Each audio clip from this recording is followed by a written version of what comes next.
You ever notice how the world loves labels? Webbles. They adore them. Wrap you up in names, stick a tag on your back, box you in with their little definitions. Too loud. Too broken. Too much, not enough. And they think if they say it enough times, you'll believe it. Walk around like a walking headline someone else wrote. But see, there's something funny about labels. They fall off real easy when your soul belongs to something bigger. Something untouchable, unbribable, unshakable.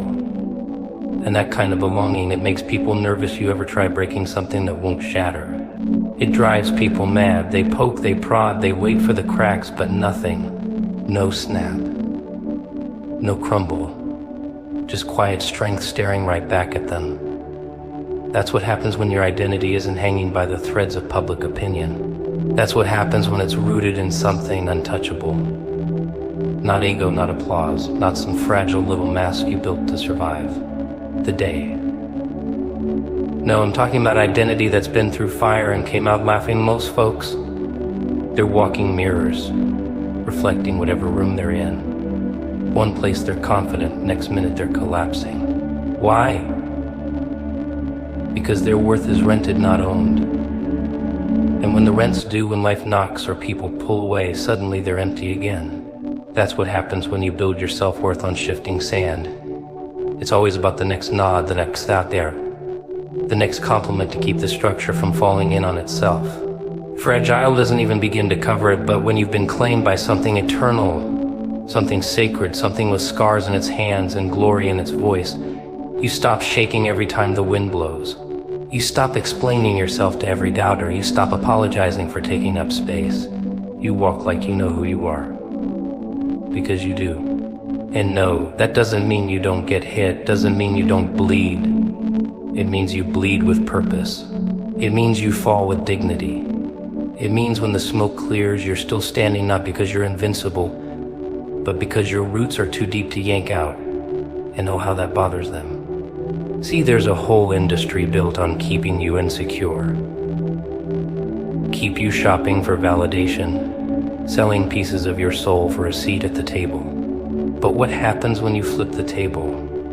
What happens when you walk in and know you belong here? Not because of who you impressed, but because of who you're anchored to. That kind of confidence can't be manufactured. It's not loud, it doesn't beg, it just is silent, steady, scary, so now they start poking harder, testing your silence, mocking your peace. Because if you don't play their game, you mess up the rules, you remind them that maybe they're the ones wearing masks. And nobody likes that kind of mirror. You make them uncomfortable just by existing. You don't even have to speak. Your posture, your stillness, your joy, oh, that drives them crazy. Because they thought they broke you. They thought the betrayal, the rejection, the loss would tear you in two, but instead you smiled. Maybe with a tear in your eye, but you smiled because you remembered. You remembered you don't belong to this world's definition of power. You don't answer to fear. You don't serve the god of performance. You were bought at a price they can't comprehend, let alone afford. So every time they try to rename you failure, too much, too little, too late, you just laugh. Because those names don't stick. Not anymore. Not when the name spoken over you carries more weight than earned vocabulary. You belong to something sacred, something old as time and wild as grace. And that scares the ones who haven't entered, because they're still chasing what you already have. They're still performing for a love that never needed a show. And you've already been found, already been seen, already been chosen. And it wasn't based on your highlight reel, your record, or a D-run. It was based on something deeper, something eternal. So now you walk like it, not arrogant, not loud, just sure. And when the storm comes, because it always does, you don't flinch. You don't beg, you don't fold, you anchor down, you hold the line. Because you know who you are. And more importantly, you know whose you are. And that changes everything. Because once that identity settles in your bones, nothing out there can shake it loose. They'll tell you to be yourself, but only if that self fits in their little frame. Neat, predictable, palatable, the version of you that stays small enough not to rattle their insecurities. But try walking into a room like you've already been approved. Watch how fast they shift. Because the moment you stop needing their permission, you become dangerous. And that danger, it's not violence, it's not arrogance, it's clarity. You know who holds your worth. And spoiler alert, it's not them when your belonging isn't hanging on a thread of approval. You stop dancing for the applause. You stop twisting your voice just to be heard. You stop shrinking so their egos feel tall. You don't beg to be seen. You just are present, whole, unapologetic. And oh, how that disturbs people. Not because you're loud, but because you're free. They don't know what to do with someone who doesn't play by the rules of the insecure. Someone who doesn't barter obedience for acceptance. See, belonging to something sacred means you no longer hustle for scraps. You don't climb ladders made of lies just to prove you're enough. You're already seated, already invited, already chosen. So the performance dies, the panic dies, the addiction to validation dead on arrival. Because you know now real belonging doesn't have a price tag. It isn't for sale. It isn't seasonal. And it sure as hell isn't decided by popularity contests dressed up as community. But that freedom, it'll cost you. You'll lose your seat at tables that only celebrated your silence. You'll get labeled difficult when you don't tolerate emotional manipulation disguised as advice. They'll say you change when really you just stop pretending. And suddenly everything shifts. You walk into rooms and your presence feels heavier. Not because you're forcing anything, but because you're anchored. You're not chasing anymore. You're grounded, rooted in something no opinion can shake loose. Now their applause doesn't matter, but neither does their absence. You're not performing for either. That's the real rebellion piece. Unbothered, not because life is easy, but because your identity isn't negotiable. And when you stop letting people rent space in your soul, it gets real quiet. That kind of silence. That kind of restraint, it's power. Because now you see it for what it is. All their conditions, all their backhanded encouragement. It wasn't love. It was control. They said jump and you used to ask how high. Now you don't move unless it aligns with the voice that matters, the voice that spoke over you when you were at your lowest, the one that didn't flinch at your mess, the one that called you by name when everyone else called you by your mistake. That voice doesn't shout. It doesn't need to. It's steady, sure. And once you've heard it, every other voice sounds like static. Now you walk different. Not faster, not louder, just with intent, with peace. You don't need to prove anything. You don't need to post the proof. You don't need to rehearse your story for sympathy. Your existence is enough. Your survival is enough. Your breath is testimony. And suddenly, the things you used to chase applause, approval, a place they start chasing you. Because when you stop performing, you become undeniable. And when people can't define you, they can't control you, you're not for everyone. Good, that means you're finally being authentic. That means you finally stopped shape-shifting just to be liked. You stopped watering yourself down so fragile people don't drown in your depth. And maybe they'll call it ego. Maybe they'll call it rebellion. Let them. You're not here to be understood. You're here to stand. And if your presence makes them uncomfortable, that's not your cue to leave, it's their cue to reflect. You're no longer moved by shallow praise or laishotism. You've unplugged from the performance circuit.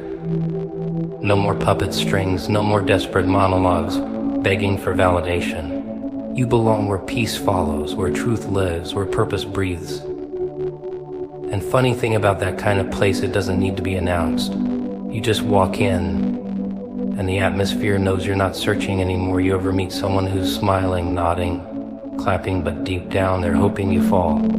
Oh, they won't say it out loud. That would ruin the show. But behind the grin, behind the rehearsed "I'm proud of you," is a question they don't say, why not me? And that's the game, isn't it? People want you to win just, not more than them. They'll support you right up until your light starts shining in rooms they thought they owned. And then suddenly the temperature drops. Now you're too much, too intense, too blessed, too focused. They liked you better when you were figuring it out, when your shoes had holes and your dreams were still hypothetical.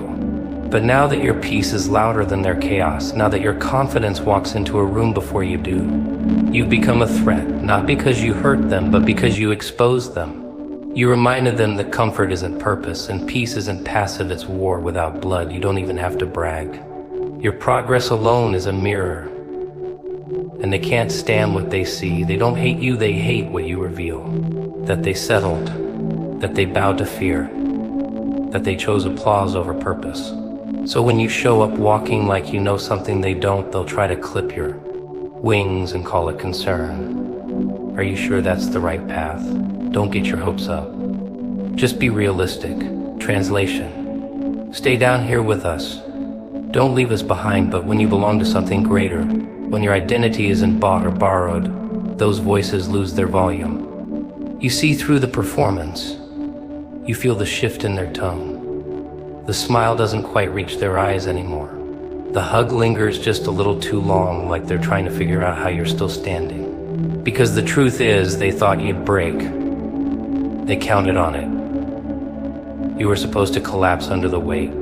But instead you laughed, you bled, sure, you cried of course, but you didn't fold in now. Now you're dangerous. Because you've tasted something they only read about. You've been in the dark and found light that doesn't flicker. You've lost everything and still found purpose buried under the rubble. So you don't flinch when the room gets quiet. You don't chase invitations. You don't need a seat at every table. You've become the table, solid, unshaken, sacred. And that kind of presence can't be faked. It can't be taught. It comes from fire. People don't like fire unless they can control it. But you walked through flames and didn't smell like smoke. That's not supposed to happen. That breaks the rules. And rule breakers make people uncomfortable. Especially the ones who only followed the map because they were afraid to draw their own. So they'll call you rebellious. They'll say you changed. But you didn't change. You became. You finally stopped dressing like their expectations. You stopped apologizing for having oil they didn't give you. And maybe that's the point. Maybe your very existence is confrontation, not loud, not violent, just present. Like thunder with no lightning. Like silence that makes the insecure squirm. You don't need to prove you belong. You don't need to match their energy. You carry your own frequency. One that makes small minds uncomfortable and broken hearts curious. Because maybe, just maybe, they want what you have. But they don't know how to ask without admitting they're starving, so instead they mock. They minimize, they project, all tactics of the insecure. And you see it, you hear it. You feel the sting. But you don't stop. You're not built for applause. You're not running on compliments. You're fueled by something more dangerous, conviction. And conviction doesn't beg.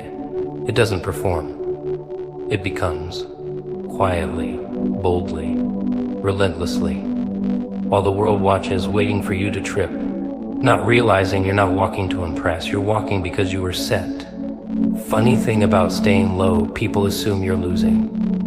They see silence and think it means weakness. They mistake humility for hesitation.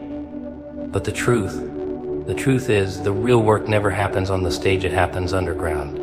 In the quiet. In the places where no one's clapping. Where there's no spotlight, just shadows and grit and prayers that sound more like growls than poetry. That's where it's built. That's where the roots go deep, but people don't like roots. They like branches. They want to see growth, not foundation. They want the fruit without the soil. So when you go quiet, they panic. Are you okay? You've changed. You're not posting like you used to. As if your value is invisibility. As if progress has to be loud to be real. But there's power in the hush. There's strategy in the stillness, because silence makes the noise in others echo louder. And that's when the truth shows up. C, when you focus on something higher, when your eyes lock onto a voice no one else hears, you start looking strange to the crowd. You don't react like you used to. You're not baited by every insult. You're not dancing every time they beat the drum. You're still, but not because you're lost. You're still because you're locked in, focused. tuned to a frequency that breaks every distraction and exposes every fake alliance you once called friendship. The silence becomes your sword, and the world doesn't know what to do with someone they can't provoke. They press your buttons, but the machine doesn't respond. They throw shade, but your roots are too deep to notice. You're not here to fight small battles. You've been drafted into a different kind of war, the kind where peace is the weapon and humility is the armor. And most people, they're not built for that kind of fight. They need noise to feel powerful. But you've learned to thrive in quiet rooms. You've learned that not every reaction is worth your energy, that not every accusation needs a defense, that some battles are traps dressed in urgency. So you don't lunge, you don't explain, you let the fruit speak. You let time expose. You let silence testify louder than any well-crafted clapback. And while they're shouting, you're building. While they're gossiping, you're growing. Quietly, deeply, steadily, because staying low doesn't mean staying weak. It means staying wise. It means refusing to rise before the root is strong enough to carry the weight. It means trusting the process even when it feels like isolation. Especially when it feels like isolation. Because isolation isn't punishment, it's preparation. And when you finally rise, when your moment comes, there'll be no question who sent you. No confusion about who sustained you. No doubt about what built you. Because no one can take credit for what they never saw. They'll call it sudden. They'll say you came out of nowhere, but you'll know better. You'll remember the nights you wanted to quit. The days you were mocked for being quiet. The moments you could have clapped back but didn't. Because you weren't trying to be seen. You were trying to be sent. And the ones who are sent, they move different. They don't need permission. They don't need to go viral. They just go in when you move like that rooted, humble focus that changes things. Not just around you, but within you. You stop needing noise to validate the movement. You stop confusing attention with impact. You stop wasting your breath on those who only hear what confirms their bias. You're not playing their game anymore. You're not in the arena for trophies. You're in it for transformation. And transformation is quiet. It's ugly. It's lonely, but oh, it's holy. So let them talk. Let them question. Let them assume. While they're watching the door, you're building the foundation. While they chase applause, you chase alignment. While they decorate the stage, you dig the well. Because you know that when the time comes, when the wind shifts and when the curtain finally opens, what's been done in silence will shake everything built on noise. You ever watch someone perform so hard they forget who they are? Tap dancing for likes, posting quotes they don't live by, adjusting their tone just enough to stay likable, just enough to blend in, not enough to ruffle feathers. They wear masks they don't even know they're wearing anymore. And the sit part, the crowd loves it, because it's easy to cheer for a puppet, as long as the strings stay invisible. But what happens when the puppet cuts the strings? What happens when someone finally says, I'm not playing this game anymore, chaos? That's what, because the world can handle religion, it can handle routine, but it can't handle real. Real scares people. Real strips away the script. Real walks into the room like it knows something you don't. And the thing about real, it doesn't shout. It doesn't sell itself. It just is, and that's threatening. Because people build empires on pretense, and one real one walking through the door is enough to make the whole place tremble. That's what happens when you stop performing. When you get quiet enough to hear truth instead of applause. When you trade validation for vision. The crowd starts to thin. The invitations slow down. The texts go unanswered. Because you stopped dancing. You stopped feeding the illusion. And illusions don't survive without attention. So they call you arrogant. They say you're distant. But what they're really saying is you're